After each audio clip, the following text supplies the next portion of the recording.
Hello everyone, welcome to my second task, that is prediction using unsupervised machine learning.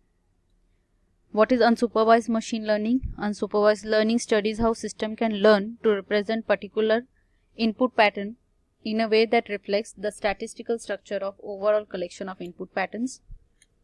Now for task 2 we are using clustering technique. So what is clustering? Clustering is a popular machine learning technique used to find the structure in the unlabeled data by forming groups whose members share common characteristics or similarity.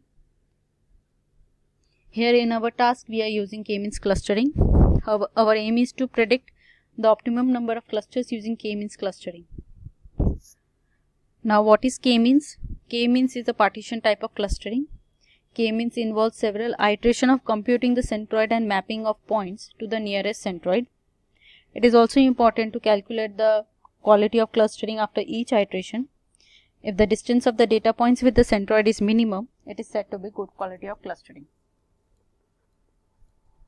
So now let's get into the coding part. So we'll see here k-means clustering for prediction of optimum number of clusters on the IRIS dataset. IRIS dataset has 5 features. We will use this dataset to learn how k-means clustering can be applied to predict the optimum number of clusters. As a first step, we will import the necessary libraries. So scikit-learn, NumPy and Pandas for data manipulation, and scikit-learn mainly for machine learning models. Matplotlib for the visualization purpose. We will visualize how clustering looks like after applying the k-means. Next step after importing the necessary libraries is to load the dataset. I am making use of Pandas data frame.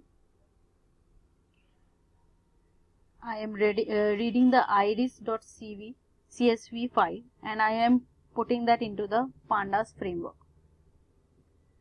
that is dataset. And in the next step we are manipulating the dataset. So here we are manipulating the dataset. We are using here just using the first 4 features and putting that into the data frame, that is x. Now you can see the output, what x is carrying here.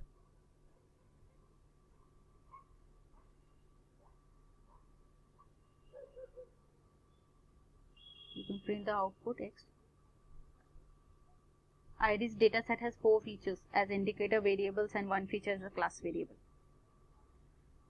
Now implementing the k-means. So what I did here is I used k-means function,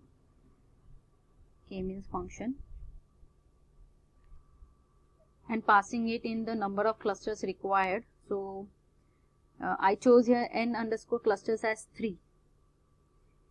In k-means we need to provide the number of clusters prior running the k-means clustering. So once I created the object k-means, I need to fit and predict for the x dataset, and I am putting it into the y underscore k-means.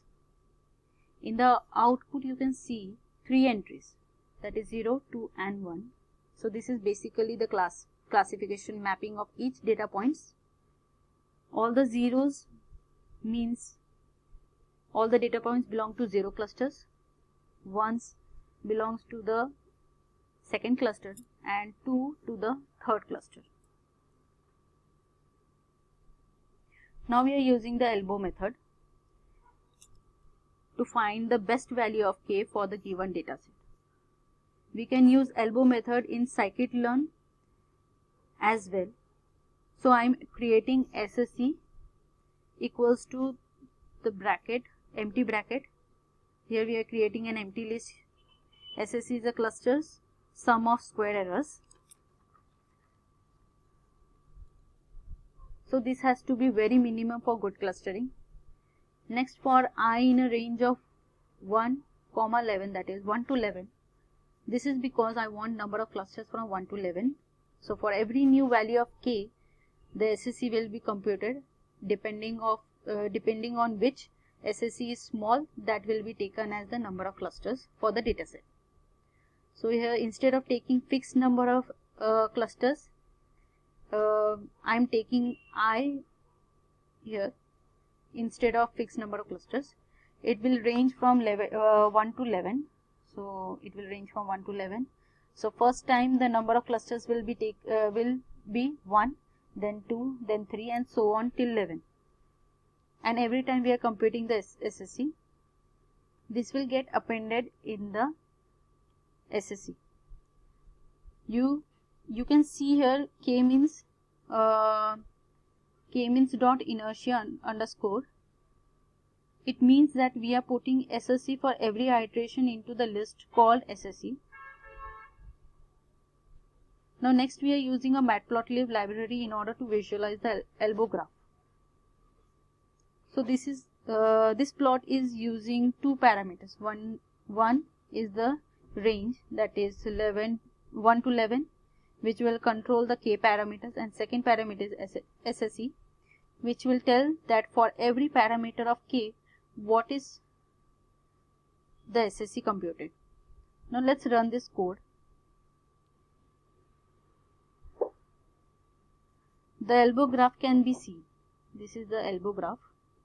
The elbow graph can be seen. So at x-axis, you can see the number of clusters starting from 1 to 11, and y-axis is carrying the SSE that tells for every change in the k, what will be the change in the SSE. So you can see the elbow point. You can see the elbow point here. This is the elbow point. This point is approximately 3 in value. This graph tells for that the best value of number of clusters for the data set is 3. Next we can visualize the clusters, and I am using the scatter plot. We can visualize the cluster. The first two parameter, that is this. Since I can only show the plot in 2-dimensional, so I am picking up the first feature and the second feature, and I am grouping them based on y_k means. And let's run this. So we can see that we are given n_ clusters as 3, so we are getting 3 clusters here. This is how k-means algorithm is implemented in scikit-learn to get the best or optimum number of clusters.